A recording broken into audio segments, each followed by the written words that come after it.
Hello again. I'm Alexia, your favorite college admissions coach and owner of Alexia Academic Consulting. Which reminds me, if you want to save $200 off when you work with Alexia Academic Consulting, then use code YouTube at checkout at my website, alexiaacademicconsulting.com, and make sure to visit me and see some of my cool stories and cooking on my Instagram at Alexia Academic Consulting, or my personal page, Lexi_eats_travels and travels. Okay, let's begin. So today's topic, I'm going to talk about academic timelines.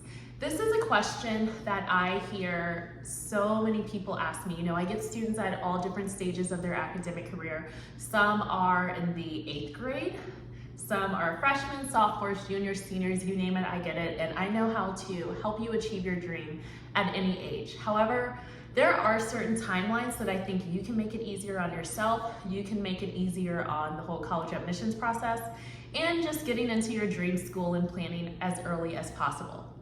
So there's a couple ways I can go about this conversation, so if we're all over the place, then just excuse me. But let's start with what you should be doing in the 8th grade.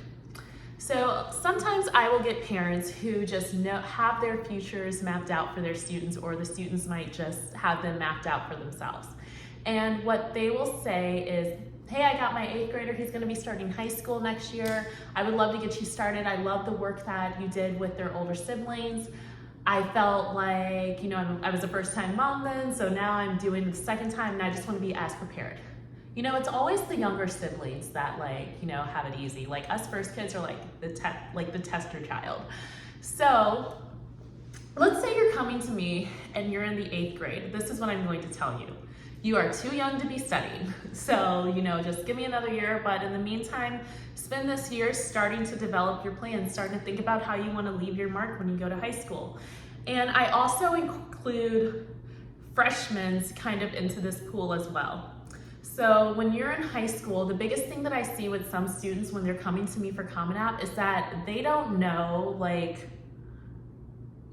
that they should have been involved in a lot of activities or trying to make their brand or trying to grow their applications. Some students are like, if I just get great grades in high school, then that's enough, I can go to college. And no, that is not the case, because there are thousands, if not millions of other teenagers in this country that equally have your GPA or better, equally have great test scores or better. I don't know if you've ever heard the expression, you might think you're pretty, but there's always someone prettier than you, there's always someone smarter than you, and there's always gonna be someone richer than you. So that is the case with college admissions. So, however, with that being said, we have to paint ourselves in the best light. That means striving for the best grades, striving for the highest test scores, and doing activities to build up our resume and try to become the best students that we can be. Do not compare yourself to your friend, to their accomplishments or things, because each of you are unique in your own special way. So I think you should use your middle school years and your freshman year of high school to truly discover what you want to be. Start, dabbling in some sports, some activities, seeing what clubs you like, seeing what things you don't like. And then from there, that's how you should build your brand. It doesn't matter what you do, just do something. Don't come to me with a blank resume and trying to make me Harry Houdini you out, which I can. That'll cost you extra. A whole personality and credentials. Get your credentials first. So, freshman year, okay, we've established. You're going to establish yourself, you're going to come up with your activities you want to do, and you're going to stick with them for the next 4 years. Because some students think oh, I should have 50 different things on my application. And that doesn't matter, because when it gets to me, all I do is I look at it and I say, this is fluff. There is no substance here. There is no story. You need to be trying to sell yourself as a story. And it's better to have maybe 1 or 2, even 3 activities that you're just super involved in. You show commitment.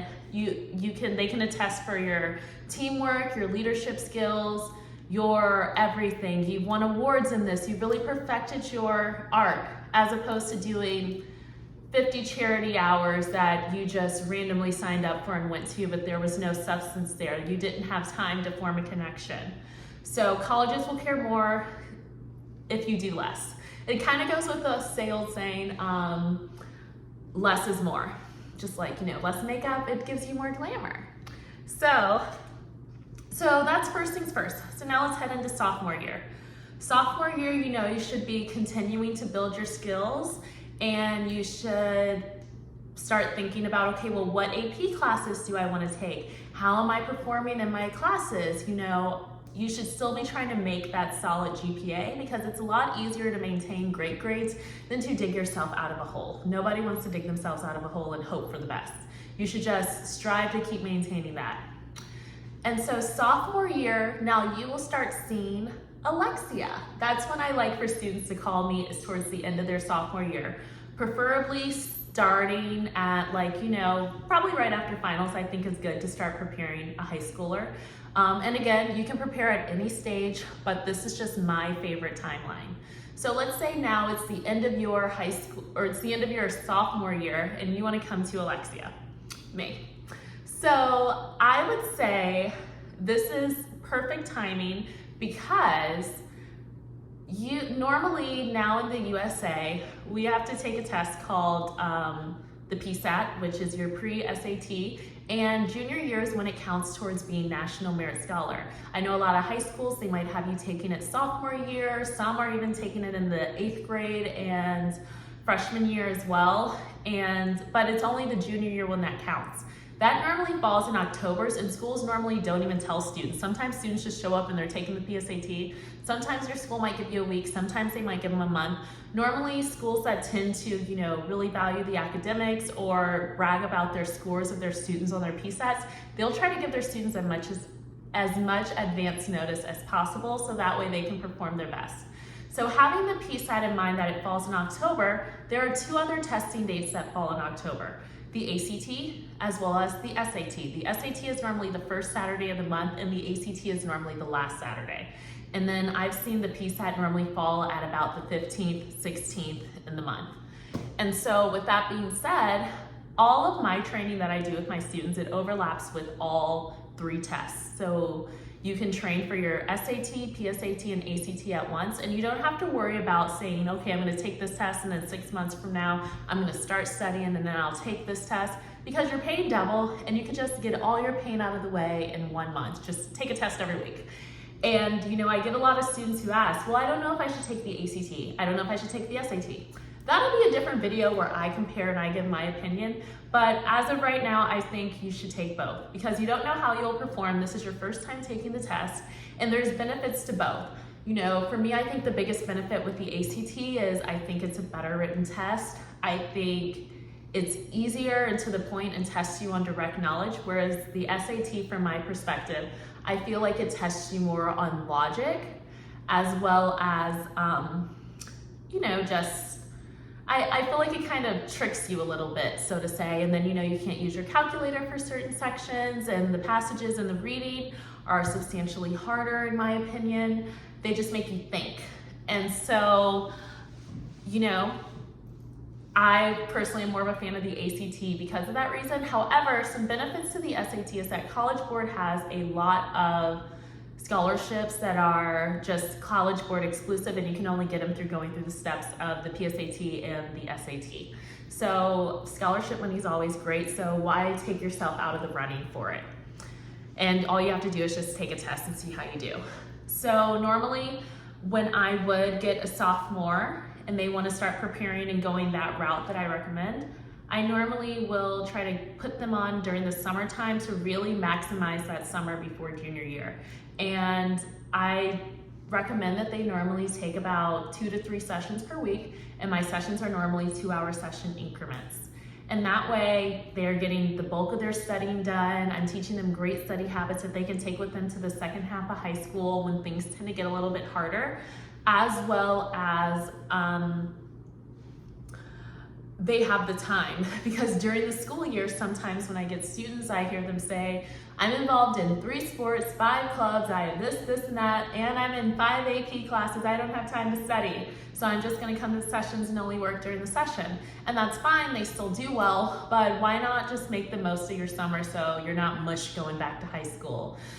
I already know you're planning to save your reading list till the end of summer, so why not get it out the way at the beginning and help build up your reading vocabulary so that way you can stay sharp and take your tests.